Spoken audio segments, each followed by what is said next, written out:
Hello there everybody and welcome back to Movie Square. Today I'm going to be reviewing the 2023 fan-made Elm Street movie, Dylan's New Nightmare. And this is directed by Cecil Laird and stars Miko Hughes and Dave McRae. Now this takes place 25 years after the events of New Nightmare. Dylan is starting to have them nightmares again that he had as a young kid, and the evil entity Freddy Krueger is trying to break into our world for a second time.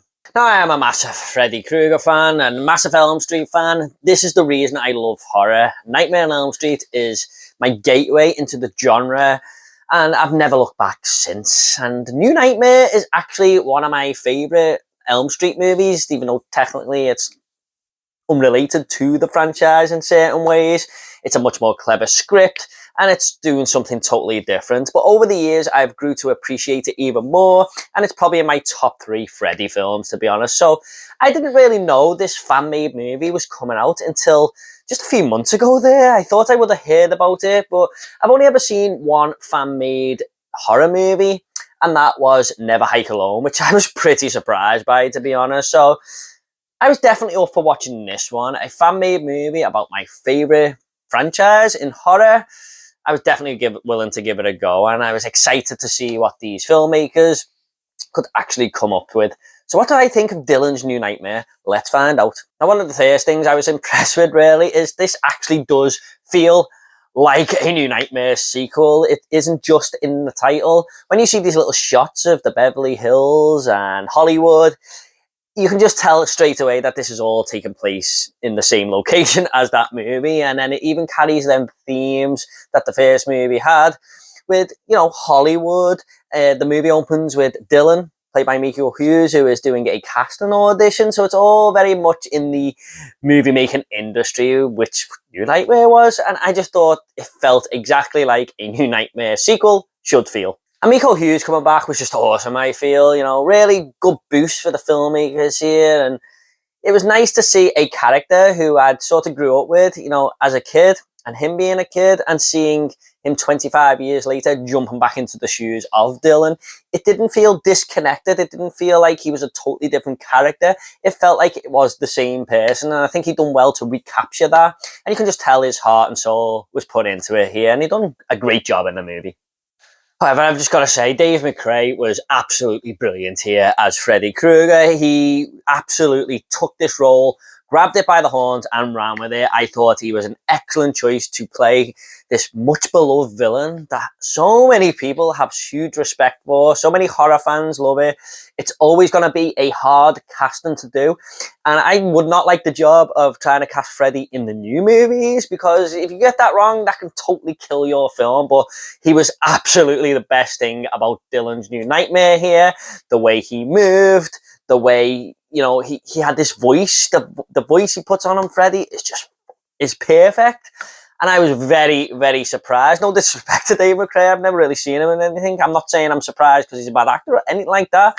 I was just surprised how good he actually was, and how he just jumped into this role of Freddy and took it by what looked like to me with ease.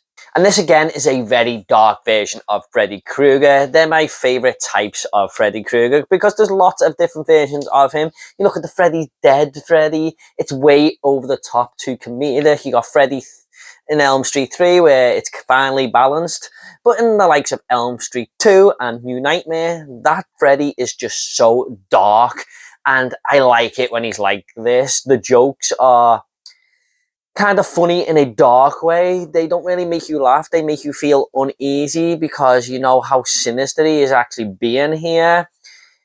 And the whole Freddy here felt like the New Nightmare Freddy with the whole trench coat going on. The makeup design was awesome. Kudos to the makeup department here. And I just loved everything Dave McRae brought to this version. And the kill scenes here were awesome, I thought. Some really cool gore on show here. And some moments that I was like, oh, didn't see that one coming.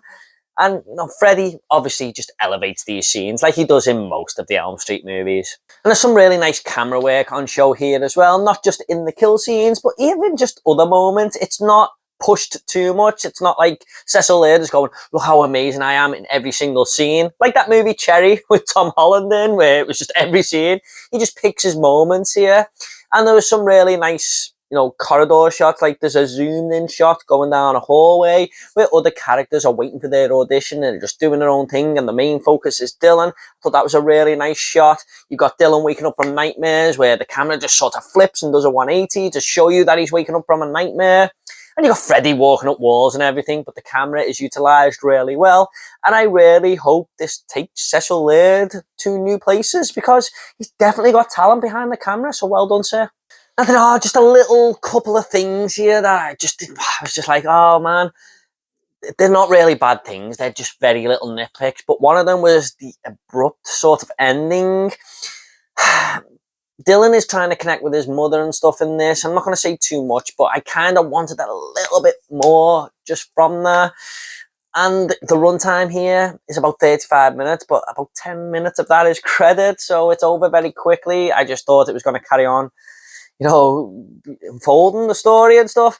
But it's also a positive, this. I wouldn't say it's too much of a negative, because I wanted more. I was really enjoying myself, and I was like, oh man, is it over already? So that's kind of a positive, if you think, or a mixed thought. But I did see some of the comments that the filmmakers and stuff, and the people who were involved in this were, they were commenting to other people saying we just kind of didn't have the budget to carry on, even though we wanted to, and stuff like that. So I understand why this had to come to an end so quickly. But yeah, I just wish there was a little bit of a better ending there, but I understand why, like I said, take this as a positive. And I feel really bad about saying this, but there was one character who is involved in a death scene here. And this character is actually really good in the rest of the movie, especially when she's exchanging dialogue with Dylan and stuff like that. Thought she was done a fine job. There was one moment where this character is badly injured by Freddy, and I just wasn't fully convinced that she was feeling that pain in that moment. I'm sorry, but it was just, I was like, oh, come on, man, something really bad has happened there to you. And it just felt like you could tell there was acting there, if you like. It wasn't a fully convincing performance in that moment, but I thought she'd done a great job for the rest of the movie. So, it's just a small nitpick there. However, this has left me foaming at the mouth for more Freddy. Dave McRae has really pulled me back in there, and I just can't wait for a new Freddy movie, especially thanks to this short film. It's a nice little bridge gap there, I suppose. If you're a Freddy fan, I definitely think you should check this out. Now, I just want to say, when I was casting a new Freddy movie, I would not be against Dave McRae playing this part. I wouldn't. Going off this little audition here, I think you've done a fine job. Now, I know the movie makers probably won't go for that, and they may want someone who's more established or can maybe do the part better. I don't know. But if they went with Dave McRae for the next movie, I would be absolutely fine with that, because he was just awesome as Freddy here. I'm just going to go ahead and rate this movie now. I'm going to give Dylan's New Nightmare a 7.5 out of 10. Thank you so much for delivering this for Freddy fans, to Cecil Laird and the rest of the crew. And it's really well worth checking out if you're a Freddy fan, especially if you like New Nightmare. Like I said at the start of the video, there is this link in the description down below. Definitely go and check it out. It's a lot of fun. Thank you so much, everyone. I hope you all enjoyed this review. If you want more 2023 movie reviews, they will be in a link down below. Thank you so much, everyone. Leave a comment if you've seen this movie, and I'll try and get back to you all, I promise.